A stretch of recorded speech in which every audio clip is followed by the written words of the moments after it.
Okay, बिस्मिल्लाहिर्रहमानिर्रहीम। So I have given this link, ये GitHub का लिंक है, इसको जरा एक्सेस करें।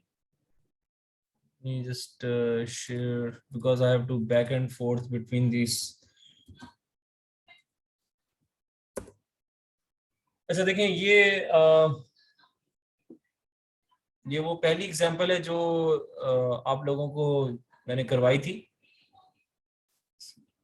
हाँ, ये आ गया जो मैंने आपको इसमें व्हाट्सएप ग्रुप के ऊपर वीडियोस भेजी थी, ये उसकी हैं। तो इसका जो सॉरी, मैं वो भी खोल लेता हूँ। came back a bit late.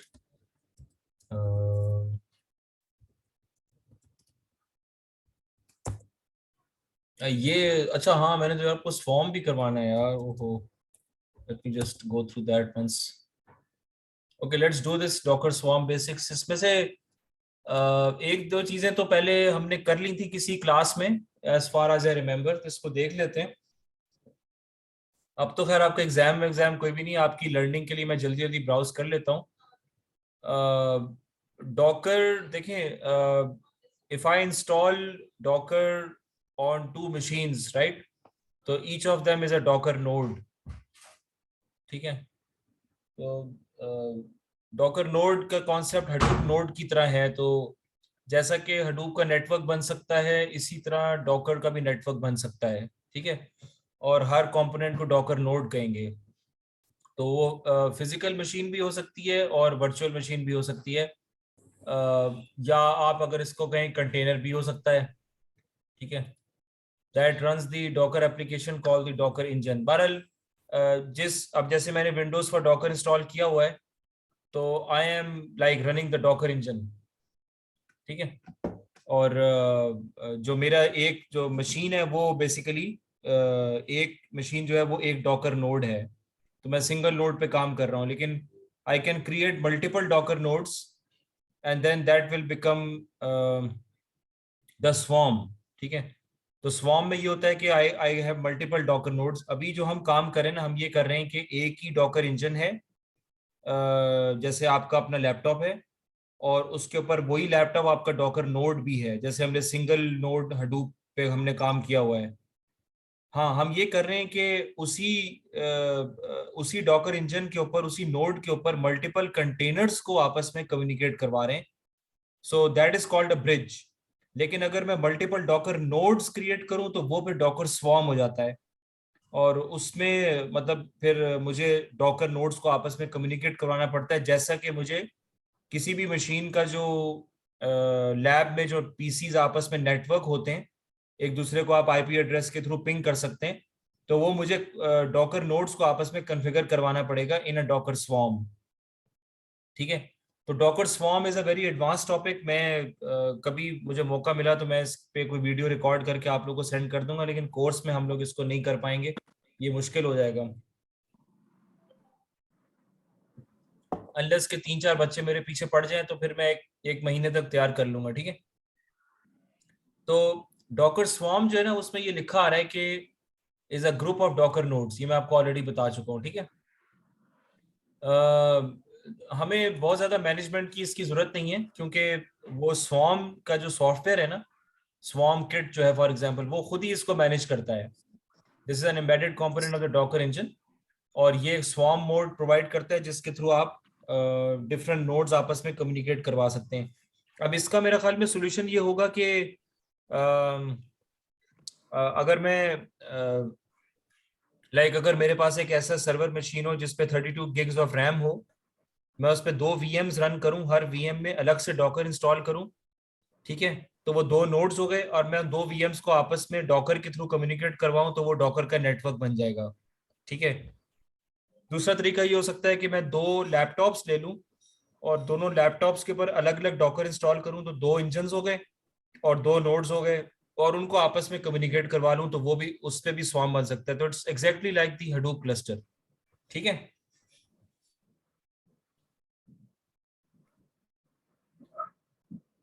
सो ये सिंगल नोड और मल्टी नोड मैंने आपको समझा दिया है। नेटवर्किंग जो है ना, वो स्वार्म के अंदर एक तो हमारा जो कंसर्न होगा इस पूरे आपके सिनेरियो में, वो ब्रिज नेटवर्किंग पे होगा। ब्रिज नेटवर्किंग का क्या मतलब है कि भाई एक ही डॉकर इंजन है और यही डॉकर नोड है और इसके ऊपर मेरे पास मल्टीपल कंटेनर्स चल रहे हैं, ठीक है, और ये कंटेनर सारे आपस में एक दूसरे से कम्युनिकेट कर रहे हैं ओवर अ ब्रिज नेटवर्क। तो ब्रिज नेटवर्क वो होता है जो कि एक ही सिंगल डॉकर नोड पे अगर मल्टीपल कंटेनर्स को कनेक्ट करना हो, उसको आप ब्रिज नेटवर्क कहते हैं, ठीक है। और अगर अगर जो है ना मेरे पास मल्टी नोड एनवायरनमेंट है, तो उसके अंदर जो फिर नेटवर्किंग है वो ओवरले नेटवर्क मुझे क्रिएट करना पड़ेगा। ये जरा मुश्किल काम है, ये कॉन्फ़िगर करना इतना आसान नहीं होता। और जो हमारा जो अभी जिस तरह से कोर्स है उसके अंदर हम अगर ब्रिज नेटवर्क के ऊपर ही हम ये सारी चीजें चला के दिखा दें तो ये भी एक बहुत बड़ी बात होगी मेरे नजरिए में, ठीक है। तो ये इसके कुछ फीचर्स हैं, not very difficult to understand, high service availability. जाहिर सी बात है, कंटेनर चल रहा है 24 घंटे चलता रहेगा, अवेलेबिलिटी आपकी 100% आर्किटेक्चर की रहेगी, ठीक है। और रिडंडेंसी भी उसके अंदर आप रेप्लिकेशन फैक्टर जैसे हडूप में होता है वो डॉकर में भी होता है। डिसेंट्रलाइज्ड एक्सेस होती है, हर नोड अपने हिसाब से काम चला सकता है, आपको किसी सेंट्रल सर्वर पे पिंग करने की जरूरत नहीं है, ठीक है। हाई सिक्योरिटी, डॉकर की सिक्योरिटी मेरे ख्याल में हडूप से ज़्यादा अच्छी है। ऑटोमेटिक लोड बैलेंसिंग, जैसा कि मैंने आपको हडूप में बताया था कि ये काम होता है आमतौर पे हडूप क्लस्टर्स में कि लोड आपस में बैलेंस हो जाता है, इसी तरह यहाँ पर भी ये काम होता है। फिर आगे आपके पास हाई स्केलेबिलिटी, ऑब्वियसली जितने नोड्स ऐड करते जाएं वो कर लें। रोल बैक का टास्क रोल बैक हो सकता है, और फॉल्ट टॉलरेंस वही रेप्लिकेशन की तरफ से आपके पास आ जाती है। Not very difficult to understand, ये उसका आर्किटेक्चर होता है। इसके अंदर होता ही है कि बेसिकली ये राफ्ट कंसेंसस एक बड़ा मशहूर एल्गोरिथम है, जिसके थ्रू जो है ना वो client server communication Docker bridge या स्वार्म के थ्रू होती है, ठीक है।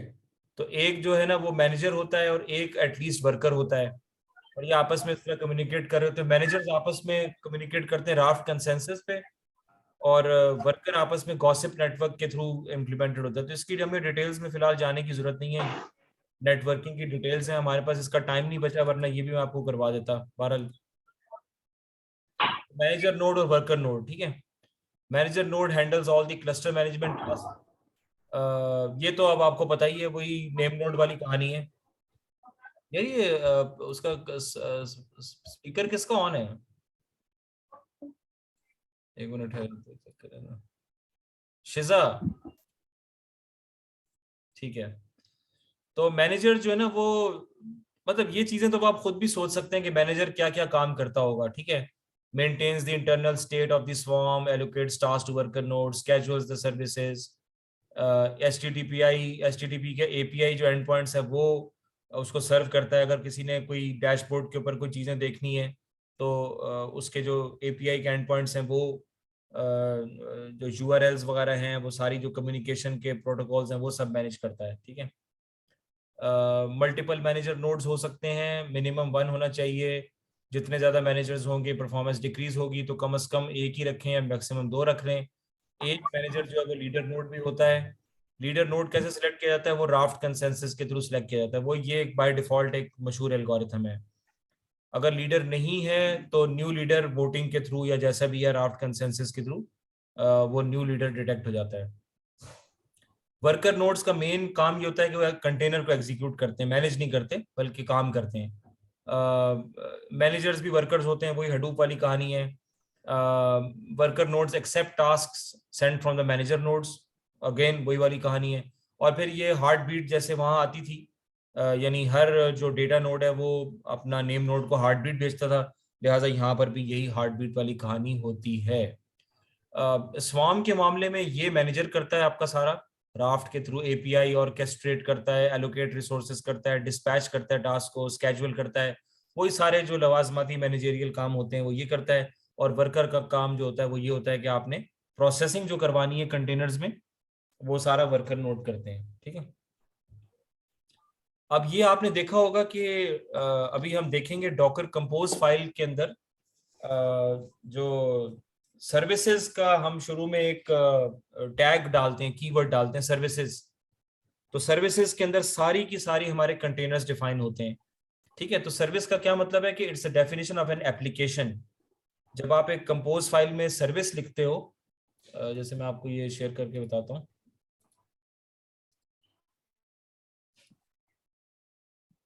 ओहो अब ये, हाँ कीप दिस फाइल इन, ये तो खैर अभी देखिए ना यहाँ ऊपर लिखा हुआ है सर्विसेज, ठीक है। तो सर्विसेज के बारे में ये कह रहे हैं कि इज ए एप्लीकेशन, कि मैं एक एप्लीकेशन डिफाइन कर रहा हूँ, इसका मतलब और कुछ भी नहीं है, ठीक है। और उस एप्लीकेशन के अंदर मैं मल्टीपल कंटेनर्स डिफाइन कर सकता हूँ। बिफोर वी डिप्लॉय सर्विस, एक कम से कम एक नोड होना चाहिए। तो जाहिर सी बात है, आपने डॉकर इंस्टॉल नहीं किया तो एप्लीकेशन भी रन नहीं कर सकते।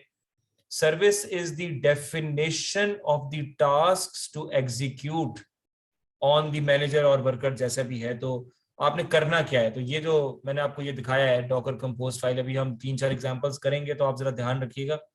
तो ये अब देखें ना, ये काफी कॉम्प्लिकेटेड चीज है जिसके थ्रू अभी हम इसको गुजरेंगे और दूसरा भी देखेंगे इंशाल्लाह। ये इतना आसान काम नहीं है, लेकिन व्हाट इज हैपनिंग इज के these are basically different containers जो कि सेटअप हो जाएंगे। और कंटेनर्स के अंदर आप मुख्तलिफ किस्म के ये टैग्स आइडेंटिफाई कर सकते हैं। तो इसमें मैंने काफका के बेसिकली 2 इंस्टेंसेस बनाए हैं। सब याद है। Sorry about that. तो ये मैं कहता कि काफका मैनेजर, प्रोमीथियस, ग्राफाना, ये सब चीजें, वॉल्यूम्स क्या होती हैं, ये सब अभी हम देखते हैं। ये सारी सर्विसेज उसमें ये है, ठीक है। So when we create a service, we specify which container image to use and which commands to execute inside those containers. बस ये चीज है। एक सर्विस का मतलब है एक आर्किटेक्चर बना रहा हूँ, उसके अंदर कौन कौन से कंटेनर्स होंगे, जी जी मेरे 10 कंटेनर्स होंगे, और उनकी स्पेसिफिकेशन क्या है वो मैं कंटेनर्स के अंदर ही सारा लिखूंगा। बस ये मेन काम है। ये मुश्किल काम है, लेकिन 3-4 एग्जांपल्स करने के बाद आपको कोई इतना मसला नहीं होगा। वैसे भी आजकल तो ज्यादातर कॉपी पेस्ट ही चल रहा होता है, लोगों का काम हम रीयूज करते हैं, तो इसलिए हमारे लिए आसानी है अल्हम्दुलिल्लाह। रेप्लिकेटेड सर्विसेज का भी एक मॉडल होता है, उसमें distributes a specific number of replica tasks among the nodes. तो एक ही टास्क को मुख्तलिफ नोड्स में तकसीम कर दिया जाता है। अगेन ये थोड़ी सी कॉम्प्लिकेटेड और एडवांस चीज है, इसको आप ना भी याद रखें तो कोई मसला नहीं है। The swarm runs one task for the service on every available node in the cluster. यानी ये कोशिश होती है कि सारे नोड्स किसी ना किसी तरीके से थोड़े बहुत इस्तेमाल हो जाएं। तो ये 2 सर्विसेज जिनको हमने ऊपर पढ़ा है कि जो रेप्लिकेटेड सर्विसेज, वो specify several identical task for the swarm manager, के अगर मतलब एक ही तरह के मुख्तलिफ काम हैं तो वो रेप्लिकेटेड सर्विसेज होती हैं, ठीक है। वरना जो है वो ग्लोबल सर्विस कहलाएगी, run a single task on each node. और अगर एक ही तरह का काम है तो वो एक ही नोड पे भी रन हो सकता है, ठीक है। तो ये फर्क है दोनों के अंदर। या देखिए ना यहाँ पे क्या है, येलो जो है रेप्लिकेटेड सर्विस विद 3 रेप्लिकास, ठीक है। तो ये 3 येलो वाला है, जो है वो आपका एक ही सर्विस है जो 3 एक ही सर्विस के 3 रेप्लिकास बनाए हुए हैं, और वो 3 मुख्तलिफ जगह चल रही है। और ये जो ग्रे है ये ग्लोबल सर्विस है, जो कि हर नोड के ऊपर उसका रेप्लिका हुआ हुआ है, ठीक है। तो ये कुछ सर्विसेज रेप्लिकेटेड होती हैं, कुछ सर्विसेज आपकी ग्लोबल होती हैं। वैसे फर्क वाजे नहीं हुआ यार, ये फर्क बता सकता है कोई इसमें? ये येलो जो है ना, मेरे ख्याल में आइडेंटिकल टास्क हैं, और ग्रे वाले जो टास्क हैं वो आइडेंटिकल नहीं है, वो डिफरेंट है, लेकिन रेप्लिकेटेड हुए हुए हैं फिर भी ना। समझ में आ रही बात की? तो ये जो येलो वाले टास्क हैं ये बिल्कुल एग्जैक्टली सेम कॉपी है, कॉपीज हैं एक दूसरे की। और जो ग्रे टास्क है वो टास्क तो अलग है, लेकिन उसकी कॉपीज बनी हुई हैं, डिफरेंट कॉपीज बनी हुई हैं। मेरे ख्याल में इसका मतलब ये यही मतलब है ना, global services run a single task on each node. हाँ मतलब अगर कोई रेप्लिकेटेड सर्विस है वो मखसूस नोड्स पे चलेगी, और ग्लोबल सर्विस जो है ना वो हर नोड को इस्तेमाल करने की कोशिश करेगी, ये है बहरहाल। अच्छा टास्क जो है ना, देखें ये is a declaration that describes the containers, ठीक है। अब अगर ये डेफिनेशन आप लेके चलेंगे तो दीज आर द टास्क जो कि हम करें, मतलब जैसे भाई ये सर्विस है, ठीक है भाई क्या चाहिए आपको, भाई सबसे पहले तो मुझे जू कीपर चाहिए, ठीक है। अब जू कीपर क्या है भाई, जू कीपर का भाई एक इमेज है, वो आप यहाँ से डाउनलोड करेंगे, टैग लेटेस्ट है उसका, और मैं उसका जो कंटेनर नाम रखना चाहता हूँ वो मैं रखना चाहता हूँ ज़ूकीपर। उसकी मैं जो पोर्ट एक्सपोज कर रहा हूँ वो 2181 है। और जो बाकी वॉल्यूम ये है, नेटवर्क ये है, ब्ला ब्ला ब्ला, ये तफसील अभी हम सारी बाद में देखेंगे, ये इसको भी छोड़ दें आप। ठीक है, तो ये टास्क हैं सारे, दैट डिस्क्राइब्स द कंटेनर, तो इसको टास्क कहेंगे, सर्विस और टास्क। ठीक है, task is a specification of all the resources required to run a container in a service. A task is created by defining replicas, ये एक ही टास्क होता है। अभी हमारा मतलब ना, हम रेप्लिका सेट नहीं क्रिएट करेंगे अपने प्रोजेक्ट्स में ना। Specification is defined in a task template. तो टास्क टेम्पलेट में हम, टेम्पलेट वही है जो हमारे पास कंपोज फाइल होती है। A single task response to a single container in a service. तो बस ऐसी लवाजमाती डेफिनेशंस हैं।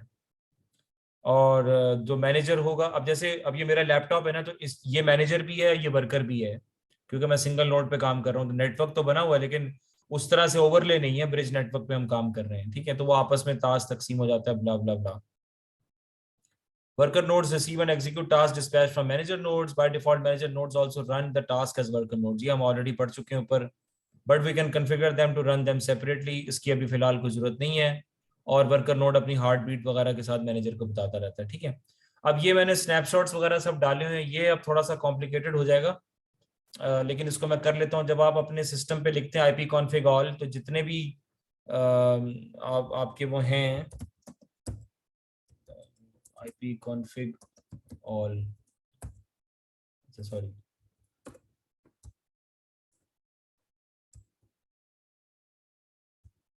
ये नजर आ रहे हैं आप लोगों को आईपी कॉन्फिग?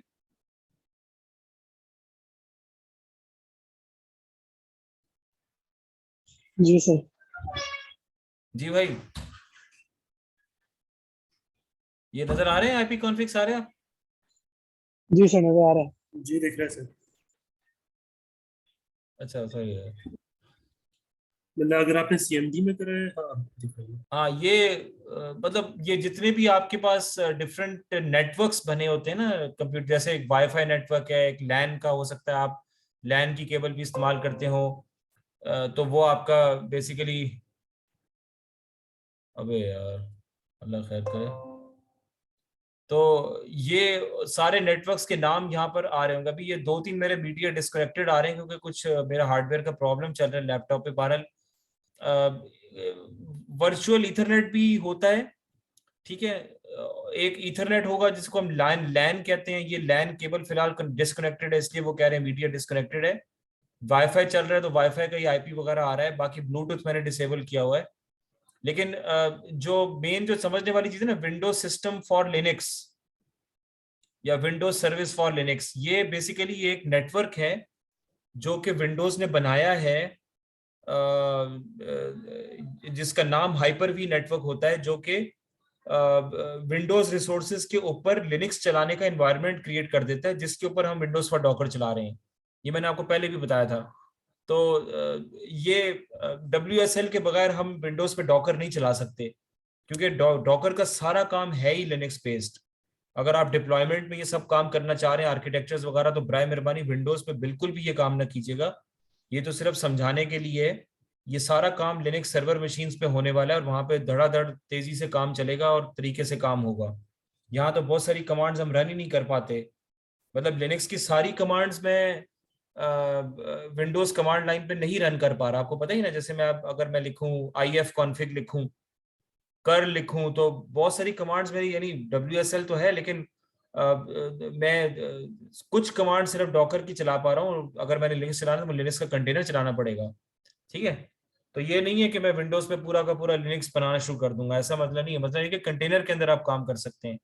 तो ये इसका जो ज्यादातर जो आईपी आता है ना WSL का, वो ये 172 से शुरू होता है। 172.20 something dot dot dot dot, ये 4 में आता है आमतौर पे। ये 172 से स्टार्ट हो रहा है। आप अभी भी चेक कर लें, अगर आपका विंडोज पर डॉकर चल रहा है तो शायद आपका भी यही चक्कर चल रहा हो। ठीक है, ये DNS मेरा IBA डॉट आपका भी कन्फिगर हुआ होगा। बहरहाल ये मैं आपको सिर्फ बता रहा हूँ कि ये नेटवर्क्स डिफरेंट होते हैं। अब इसकी तफसील आपने देखनी हो तो वो आप देख लीजिएगा। तो ये एक ही यूज केस इस फाइल में डिस्कस हुआ, pinging an Alpine Linux container from within another container. ठीक है। तो हाइपर वी नाम है इसका। तो ये अगर आप विंडोज पे देखें, मुझे नहीं पता आपको ये नजर आ रहा है कि नहीं आया, लेकिन अब ये आपको ये जब मैं इसमें करता हूँ ना, विंडोज की दबाता हूँ, विंडोज में मैं हाइपर वी करता हूँ, तो मेरा ये हाइपर वी मैनेजर खुल जाता है। ये hyper V manager basically WSL के ऊपर चल रहा है सारा, और ये आपको अलाउ करते खुल जाए। तो मैं आपको बताता हूँ असल में जो है ना, मसला बताऊँ क्या है। मसला ये है कि बहुत जल्दी बैटरी जो है ना, वो बैटरी नहीं कह रहा मैं, ये खून चूस रहा है मेरे सिस्टम का, जो है ना ये जो डॉकर है, हकीकत में खून चूस लेता है ये। तो ये हाइपर भी देखें, कहाँ गया यार। अच्छा, अभी कनेक्टिंग टू सर्वर, यार कोई और ही गड़बड़ना शुरू हो जाए यार यहाँ पे।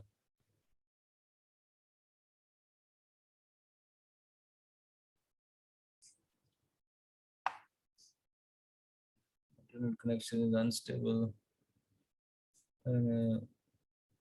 हाँ ये आ गया। नहीं भाई सॉरी, माजरत के साथ, ये टी महमूद लैपटॉप आ गया। अब यहाँ पर आप देखें कि ये आपका पूरा का पूरा एक वर्चुअल मशीन मैनेजर है बेसिकली ना। ये अगर आप यहाँ पर हाइपर भी आपको अनेबल करना पड़ेगा वैसे सिस्टम सेटिंग्स में जाके ना, फिर आपको सारी चीजें ये समझ में आएंगी। यहाँ से मैं देखें, मैं अपनी वर्चुअल मशीन नहीं बना सकता हूँ आराम से इधर बैठ के ना। जो मैं काम ओरेकल वर्चुअल बॉक्स वगैरह पे करता था, वो काम अब मैं यहाँ पे कर सकता हूँ, लेकिन भाई इसके लिए 32 GB रैम चाहिए आपको, ये मैं आपको पहले से बता दूं। अगर आपने रेगुलरली इस पे काम करना है तो 16 GB नहीं चलेगी, 16 GB कम पड़ जाएगी आपको। खासतौर पर अगर आपने आर्किटेक्चर्स वगैरह रन करने हैं तो कम पड़ जाएगी। ठीक है, बहरहाल ये हाइपर वी की सेटिंग्स, ये कुछ सेटिंग्स हैं। सेटिंग्स में तो मुझे भी याद नहीं आ रहा, लेकिन मैं आपको वो दिखाना चाह रहा था। स्टॉप सर्विस तो अभी मैं नहीं कर रहा भाई, माजरत। वर्चुअल स्विच मैनेजर, हाँ यहाँ पर अब मैं अपने स्विचेस क्रिएट कर सकता हूँ। आपको समझ में आ रही है? मतलब अगर मैं यानी आप इस बात को इस तरह समझें कि अगर मैं मल्टीपल डॉकर इंजन्स पे काम कर रहा हूँ, ओवरले नेटवर्क बनाया हुआ है, तो उन इंजन्स को आपस में कनेक्ट करने के लिए ना, वो क्या कहते हैं, I might need a switch, तो I can configure a switch here. यानी मैं, हाँ तो ये अब आपको नजर आ रहा होगा, ये देखें, मैं पूछ रहा था आपसे कि वर्चुअल स्विच का मतलब तो आपको पता होगा ना, स्विच क्या होता है। स्विच यानी पीसीस को जब आप आपस में कनेक्ट करते हैं तो आपको स्विच चाहिए होता है राउटिंग करने के लिए। तो अगर मैं एक डॉकर नेटवर्क बना रहा हूँ, स्वाम बना रहा हूँ, तो उसमें मैं अपना स्विच भी क्रिएट कर सकता हूँ। ये अब एडवांस टॉपिक्स में आ रहा है। सर हमें आपकी बिल्कुल आवाज नहीं आ रही है। अभी आ रही है आवाज?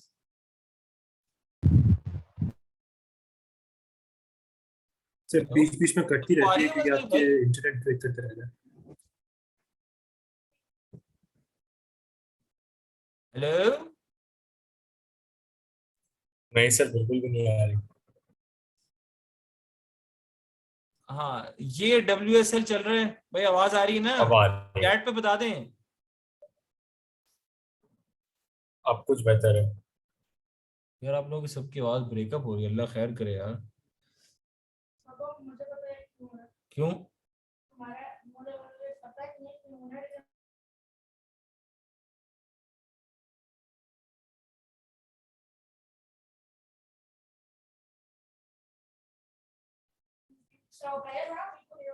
अस्सलाम वालेकुम, आवाज आ रही है भाई?